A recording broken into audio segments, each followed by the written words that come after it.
Olá, sejam bem-vindos. Hoje estou com uma personalidade, um senhor, um escritor, um homem do mundo que adora Fernando Pessoa e por isso é nessa condição nós conhecemos-nos. Porquê? Porque Fernando Pessoa gosta da astrologia, foi um excelente astrólogo e a certa altura recebi um telefonema de alguém que me queria conhecer, porque estava em Lisboa e queria perceber, saber mais qualquer coisa sobre o poeta, astrólogo, e portanto, e porquê, como, de que maneira. Ele falou-me ainda pelo telefone que já tinha percorrido a barbearia onde o Fernando Pessoa tinha ido, onde é que ele tinha vivido, etc. E agora queria, e já tinha ouvido falar, da área, digamos, astrológica, e portanto queria conversar comigo. E aí nasceu uma cumplicidade e uma grande amizade, já vão anos e anos, e portanto é um prazer enorme estarmos aqui os dois a conversar sob a égide do nosso querido e amado Fernando Pessoa. Este acabou justamente de sair esta obra, é uma obra feita justamente pelo José Paulo Cavalcanti Filho e a Maria Letícia, que está aqui escondida nos bastidores, está aqui connosco, mas não aparece. E, portanto, quero falar-nos um bocadinho desta obra, chama-se Pequenos Curtos Poemas. Pessoa é muito conhecido pelos grandes poemas, Tabacaria, Ode Marítima. Eu sempre fui fascinado pelos curtinhos. Gato que brincas na rua, como se fosse na cama, invejo a sorte que é tua, porque nem sorte se chama. Então, eu sempre fui fascinado. Então, é um presente de Natal que eu dou só aos amigos queridos. Fiz uma seleção, gravamos, está junto um texto, mas eu queria dizer como começo mesmo do Paulo Cardoso. Paulo Cardoso é, indiscutivelmente, e sem nenhuma comparação possível com nenhuma pessoa do universo, a pessoa que mais conhece as relações entre pessoa e astrologia. A pessoa nasceu às 15 horas e 15 minutos, assim está na sua certidão de nascimento. Como ele nasceu antes da República, havia uma diferença. Na matriz lá numa igreja, numa paróquia, não numa conservatória. E aí ele dizia, a hora foi aproximada. Aproximada. Mas ele escreveu qual era a hora que ele achava que devia ter nascido. Aí eu procurei Paulo, que é Deus nessa matéria. Disse, Paulo, eu queria fazer uma coisa ao contrário. Eu queria, a partir sair do nascimento para ver os fatos da vida é fácil. Eu queria o contrário. Eu queria que você partisse dos fatos da vida para saber qual foi a hora exata do nascimento. Pronto, eu lembro. É um desafio. É um desafio, exatamente. E o Paulo, depois de algum tempo, acabei os estudos, ele nasceu às 15 horas e 22 minutos. Exatamente. 7 minutos a mais do horário oficial. Eu não tinha dito a ele, mas o próprio Pessoa tinha escrito, dizendo, eu acho que eu nasci às 15h22. Então, ele também era um grande astrólogo. Pois, ele era um excelente astrólogo e fez vários cálculos para tentar descobrir. Você tem um livro que é fundante nessa matéria, para mostrar a intimidade da pessoa com a astrologia. Com a astrologia, de forma que... E aí, essa amizade que me honra tanto até hoje... É longa e lenta e vai durar muito mais anos. E com muito até prazer. A eternidade. Nós vemos pouco, porque o José Paulo e a Letícia vivem longe, mas quando nos vemos é como se tivéssemos visto ontem. E, portanto, é daquelas amizades que não têm tempo. Mas... Ou seja, a razão do nosso conhecimento foi, sobretudo, a biografia que o José Paulo estava a preparar na altura e que era, digamos, esperada de uma maneira ansiosa, porque era preciso. É uma obra enorme. Um volume, quantas páginas? 800. 800 páginas. Quantos anos de trabalho? 10 anos. 10 anos, é muito trabalho. Mais do que 10 só o meu, coisa que foram 30 anos. Mas, olha, há uma coisa curiosa, Paulo. É um momento em que verdadeiramente o livro começou. Que é o seguinte, eu comecei a escrever, mas houve um momento mágico, como se fosse um estalo, um clarão, que é o seguinte: é normal, quando você escreve, que você use nomes, situações de vida que aconteceram com você. Você transporta para a literatura um pedaço da sua vida. Sim, obviamente. Da sua Isso é normal. Sim, sim, sim. A pessoa não foi isso, a pessoa só fazia isso. Ele só escrevia sobre o que estava em volta dele. Portanto, quando falou da tabacaria há bocado, é porque era uma tabacaria específica. Então, quando eu tive essa percepção, ele escreveu quase 30 mil páginas. Quando teve esse clarão, eu reli as quase 30 mil páginas e eu sabia... Já com uma perspectiva diferente. Eu sabia quando ele tinha escrito, mesmo quando não tivesse data, por que ele tinha escrito, para quem. Então, nesse sentido, é como se a obra dele fosse uma espécie de testamento da vida dele à disposição do público, esperando que alguém o traduzisse. Muito bem. Aí ficou tudo mais fácil. Você falou em tabacaria, por exemplo. A tabacaria pode ter sido outro qualquer, uma praça, uma loja de ferragem. Não, eu sabia havia uma tabacaria. que havia uma tabacaria. Muito bem. Então, isso está explicado na obra. Isso está. Então, quando ele diz janelas do meu quarto, aí vem a confusão dos portugueses que não me perdoaram por isso. Janelas do meu quarto. Ora, há único lugar... Janela do meu quarto, de um dos milhões de quartos. Que ele teve imensos... Se soubesse, eu saberia. Sim. Ora, ele relata um encontro entre o dono da tabacaria e o Esteves. Olha, janela do meu quarto. Tem que estar perto do quarto.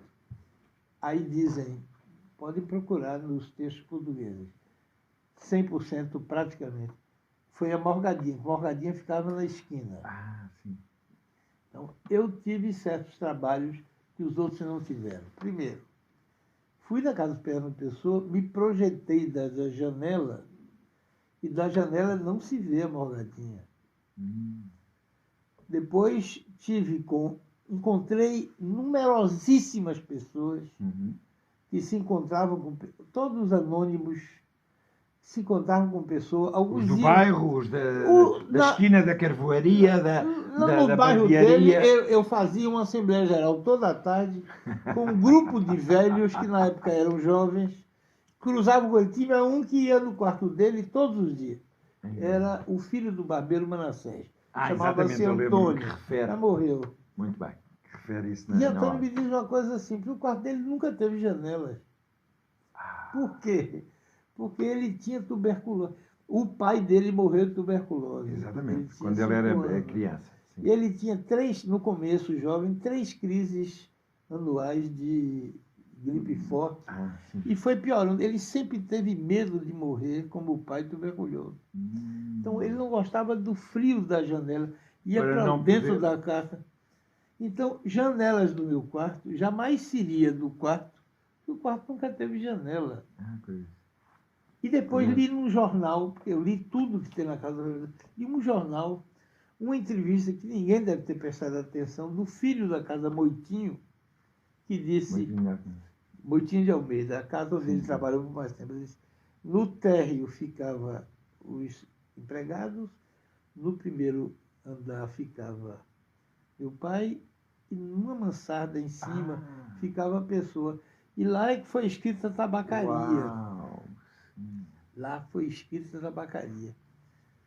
Lembre-se que ele diz na tabacaria, mas sou e serei sempre da mansarda. Não é do quarto, porque não foi no quarto. O quarto foi uma metáfora. Foi escrito a tabaqueira numa mansarda. E com janelas. Com janela. A mansarda tinha janela. Sim, a morgadinha, eu depois fiz uma coisa que todo mundo devia ter feito. Fui na Conservatória dos Nomes Comerciais, do registro comercial. Passei. Sim, sim. Quando foi constituída a morgadinha? Para ver em que data. Foi em 1956. O Então, poema foi escrito em 1928. Então, como é que podia ser a morgadinha? Claro. Quer dizer, eu fiz o trabalho de investigador, a pesquisa técnica. Bom, aí quando eu estava lendo, aí tem 5 personagens, já chego no nome da tabacaria, 5 personagens citados na tabacaria. Para os outros, isso é uma metáfora, etc. Eu sabia que não era, eu sabia que existia. Come chocolates, pequena. Olha que não há mais metafísica no mundo se não comer chocolate. Isso é uma metáfora sobre a simplicidade da vida. Nos outros, ele não. Então, essa foi o mais fácil de todo, porque eu cheguei na sobrinha neta na sobrinha neta, exato. Manuela Nogueira, disse, Dona Manuela Nogueira, a pequena que comia esse chocolate era a Manuela Nogueira. Ela disse, era eu exatamente, que meu tio me dava dinheiro. Teve essa intuição, o José Paulo, e depois falou com a Manuela Nogueira. E ela confirmou. Boa. Depois vem 2 linhas. Se eu casasse com a filha da minha lavadeira, talvez fosse feliz. Talvez fosse feliz. Isso em qualquer escritor, dizendo, se eu quisesse uma vida simples, quem sabe... Sim, eu tinha outra interpretação, sim. Mas eu sabia que não era isso. Então vamos era lá. Mesmo a filha... O poema foi escrito entre as 2 fases da relação com Ofélia, 20 e 30, grande. Sim. Havia uma lavadeira na casa de pessoa, havia Irene. Irene teria uma filha em idade de casar com o poeta, chamava-se Guiomar. Então já sabemos que havia junto dele a filha da lavadeira. Muito bem. Você vai para deve ser alguma coisa astrológica, quando ele psicografava... Sim, aqueles momentos de baixar o espírito. Ele dizia que ia casar com uma rapariga bem simples, mas muito simples, que é uma descrição muito mais próxima da lavadeira do que de Ofélia Queiroz. Obviamente. Tinha outro tipo de outra postura. Mas ele escreveu Tabacaria ficou pronta em 28. No mesmo ano, ele escreveu um outro livro chamado A Educação do Estoico. Sim, eu lembro muito assinado bem de ver pelo isso heterônimo Barão de Teve. Exatamente.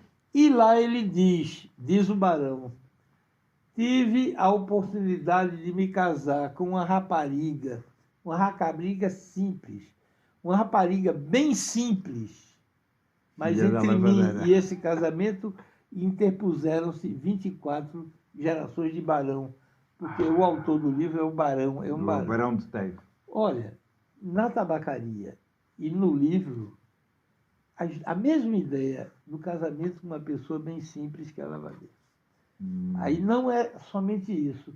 Ele tinha um amigo, chamava Tomás de Almeida, amigo íntimo dele, até que o protegia, que ele levou para Orfeu depois.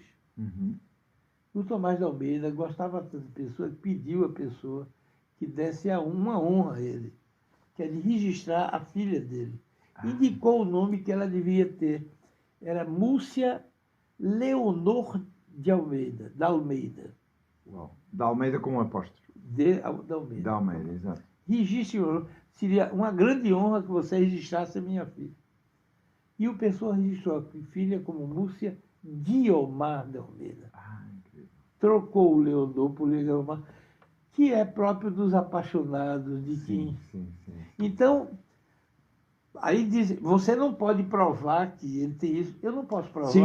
Mas você não pode provar que não aconteceu. Os indícios são suficientes. São esses, sim. Agora, vamos para os 2 últimos personagens do fim do poema, que é o encontro do dono Tabacaria com o Esteves. Aí isso é uma metáfora. Não, existia um dono, existia o Esteves. Agora, que tabacaria. Eu tenho uma pista.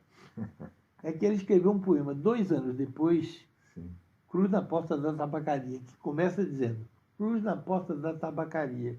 Quem morreu? O próprio Alves. Opa! Então, já tem um sobrenome do dono. Alves.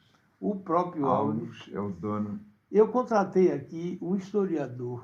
Então eu pedi a ele que fosse buscar na conservatória, nas conservatórias comerciais, todas as... Uma investigação plutónica. Todas as tabacarias de Lisboa na época, em 1928. Havia 88. Para saber se tinha alguma cujo o dono fosse Alves. Tinha só uma. Uau! E onde ficava essa tabacaria? Defronte da mansarda em que Pessoa escreveu a tabacaria. Então ele da mansarda olhava lá para... Fica na esquina da Rua do Ouro, na época chamava-se Rua dos Retroseiros, hoje é Rua da Conceição. Muito bem. Hoje está lá uma loja de pele chamada Pelaria Pampas. Vamos ver. Mas vamos pôr aqui a morada exata para as pessoas que nos estão a ouvir poderem ir ver. A tabacaria dava a volta. Estava na esquina. O dono se chamava Manuel Ribeiro Alves. Uau. Então, agora veja, no Desassossego, fragmento 418 do livro dos Enes, tem um encontro do dono pálido da tabacaria com o velhote rechonchudo e corado, com o charuto na mão. Então, ele, no livro do Desassossego, descreve o encontro que ele viu da mansarda dele entre o dono, que era amigo dele, e um velhote rechonchudo e corado. Portanto, é a realidade, é a observação. É o encontro que ele reproduz na tabacaria, dando o nome de um dos dois. Olha, o dono pálido, magro e pálido da tabacaria, 2 anos depois estava morto. Então, não é irrazoável que o dono pálido e magro, cada vez tenha morrido. Exatamente. Eu tenho a descrição física do velhote rechonchudo e corado no Desassossego e tem o nome Esteves. Eu digo, existiu um Esteves.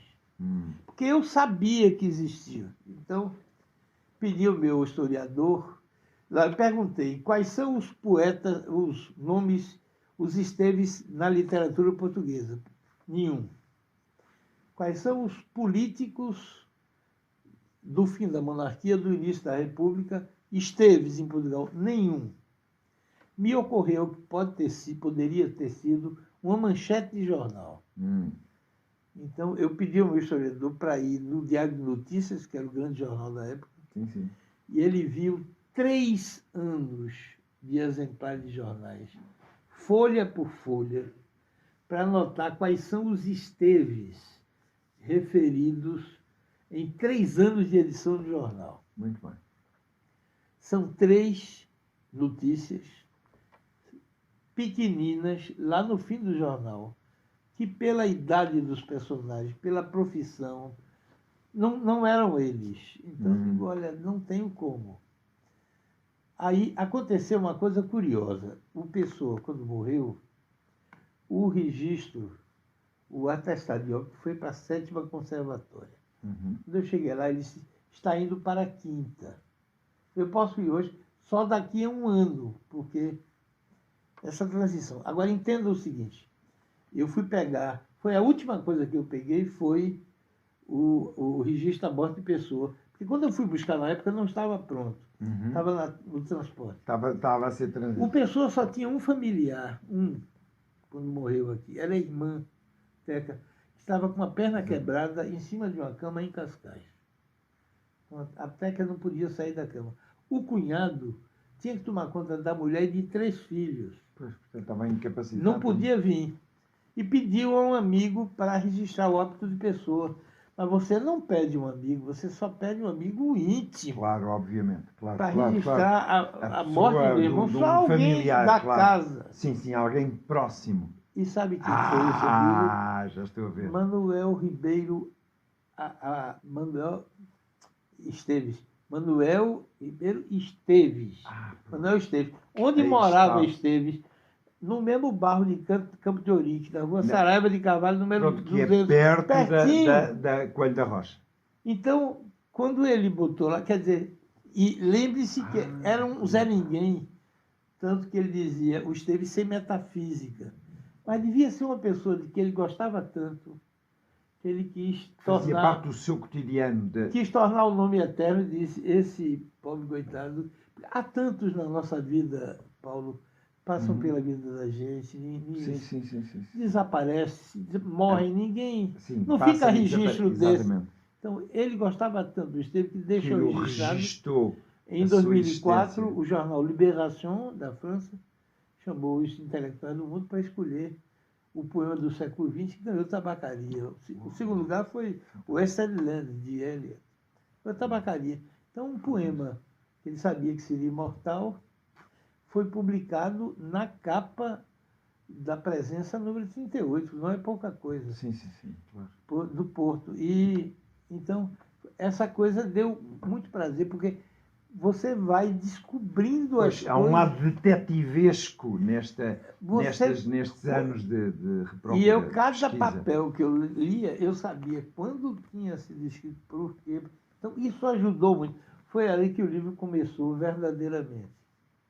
Portanto, isto deu-lhe, foi um gozo, foi uma espécie de trabalho de Isso, vou mais, por exemplo, também. ele faz um livro, um poema chamado Liberdade.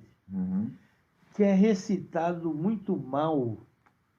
As pessoas recitam como se fosse uma coisa de brincadeira.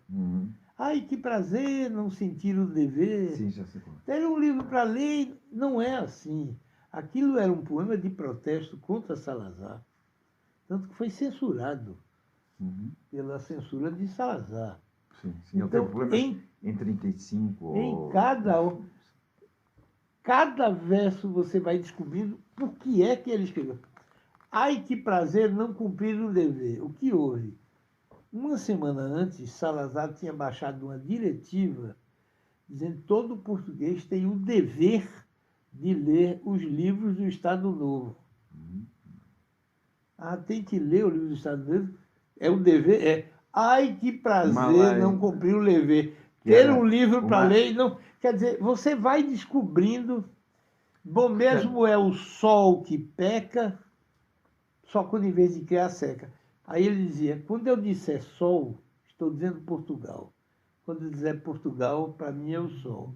Bom mesmo é o sol que... É Portugal que peca, só quando em vez de criar com a democracia e a liberdade, seca. Passa a censura de Salazar. E mais do que isso... Aliás, Salazar, Sal e Azar. Aliás, há outro poema em que se refere exatamente... Já vou a ele. Que tem uma história engraçada. Sim. Que é o seguinte. Aí ele disse, e mais do que isso, foi Jesus Cristo. Por quê? Sim. Porque Salazar, o Salazar gostava de ser conhecido como o seminarista. É verdade. Eu lembro. Você é seminarista. Mais do que isto era depreciativamente Salazar, que era só um seminarista.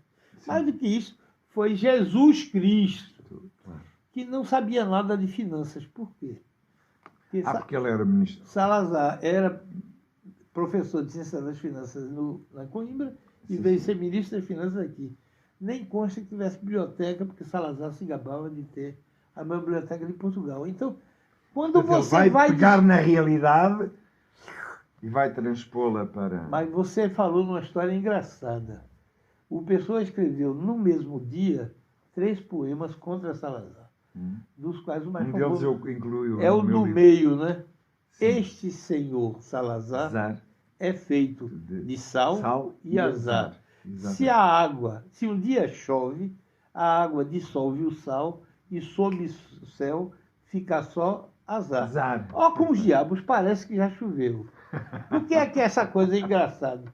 Porque o general Carmona, eleito presidente de Portugal em 1925, com 100% dos votos, nunca houve na história do planeta alguém que ganhasse uma eleição com 100% dos votos, sem votos nulos, era uma unanimidade. nem votos em branco. Mas eleito em 25, Morreu Isso em era 51. Morreu sim, em 51. Sim. E foi eleito no seu lugar o general Carmona. Eu lembro. Em 1958, o general Carmona visita o Brasil e faz uma visita à Academia Brasileira de Letras. E lá estava Manuel Bandeira, que era louco por Pessoa. A sua consoada é inspirada, talvez seja o verso mais famoso de Bandeira, é inspirado num poema de Pessoa chamado Aniversário. Então, e ele tomou as dores de Pessoa contra Salazar e contra o Carmona. Para azar dele, o presidente disse: poeta, dedique alguns versos ao nosso ilustre representante, o general Carmona. O Bandeira, que não tinha papas na língua, não sei se existe existe essa palavra aqui no Brasil, aqui sim. papas na língua. Papas na língua, é uma expressão bem portuguesa. Aí o Bandeira sem papas na língua. Não teve dúvida. Virou-se para o general Carmona e disse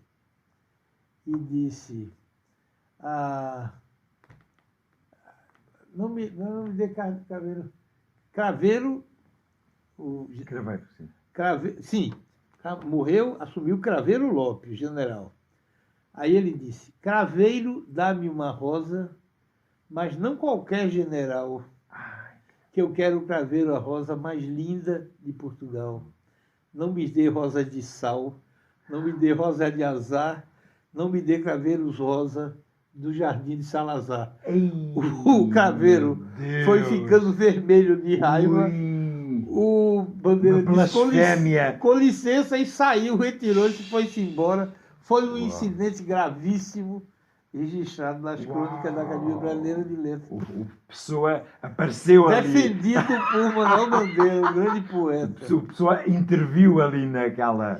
É uma coisa muito curiosa, porque um brasileiro lendo aqui não é a mesma coisa de você escrevendo. Porque o Pessoa teve grande influência no Brasil. Sim, obviamente. E você tem que... Ele criou um heterônimo, por exemplo, ligado ao Brasil. Eduardo Lança. E o próprio Ricardo Reis... Morreu lá. Exatamente. Tem uma relação muito próxima com o Brasil. Saramago tenha ressuscitado ele depois. Mas o Carlos Drummond, o poema mais conhecido dele, todo mundo recita lá de cor, que é: as coisas... Amar o perdido deixa confundido nosso coração. Pouco pode ouvido ante o sem sentido apelo do não. As coisas tangíveis tornam-se insensíveis na palma da mão. Mas as coisas findas, muito mais que lindas, essas ficarão. Esse poema é inspirado num poema de Pessoa chamado Isto, que é tanto que ele acaba, o Drummond acaba um sonetírio ao falso Fernando Pessoa com a palavra isto, para dizer, olha, eu copiei desse poema. Então, isso está cheio de... Deixe-me fazer uma interrupção. Vá. Eu acho que merece, esta conversa merece ter continuação. O que é que eu lhe proponho? Daqui a uns tempos, vamos voltar-nos a encontrar e vamos fazer mais um vídeo sobre o seu trabalho, sobre esta descoberta, sobre estas peripécias, estas coincidências. Aliás, é curioso, eu hoje estava aqui a falar do Urano e o Urano é isto mesmo. O Urano são as coincidências que estão, no fundo, estão recheadas na sua vida e na obra e na biografia que vai aparecer também neste vídeo. Eu já, na Casa Fernando Pessoa, quando ouvi no dia da inauguração do lançamento do livro, eu vi que o José Paulo falou de um poema que o inspirou e que, como que o levou a completá-lo, digamos, imbuindo-se, integrando dentro desse espírito do poema. Como quiser. Eu tenho aqui. Pronto. Aliás, há uma, digamos, até sugestão sua de pôr soneto da mágoa, de colocar-lhe um título. Um minutinho. Eu encontrei Pessoa na Praça Camões. Sim. E aí era ele, não havia dúvida. Então, os sapatos que ele comprava na Sapataria Contente, meia na Camisaria Pita, ternos estilo anglo-saxão, que ele fazia na Casa Lourenço e Santos, não pagava ninguém. Sim. Os cobradores da Procural iam todo mês Lourenço e Santos ainda existiu até há pouco tempo. Existe ainda. Se é que ainda existe. Nos restauradores. Sim, muito bem. Lá. Eu lembro-me. Pois bem, o chapéu. E eu vi Pessoa, e aí resolvi segui-lo, para conversar com ele. Aí cheguei no Largo das Duas Igrejas, e ele cheguei do lado de cá, na Igreja dos Mártires, ele trocou de lado. Sim. Eu fui atrás dele, ele foi para a Brasileira. Eu atrás dele. Aí ele olhou, ficava olhando para trás com medo, e trocou, foi para o lado da Bertrand.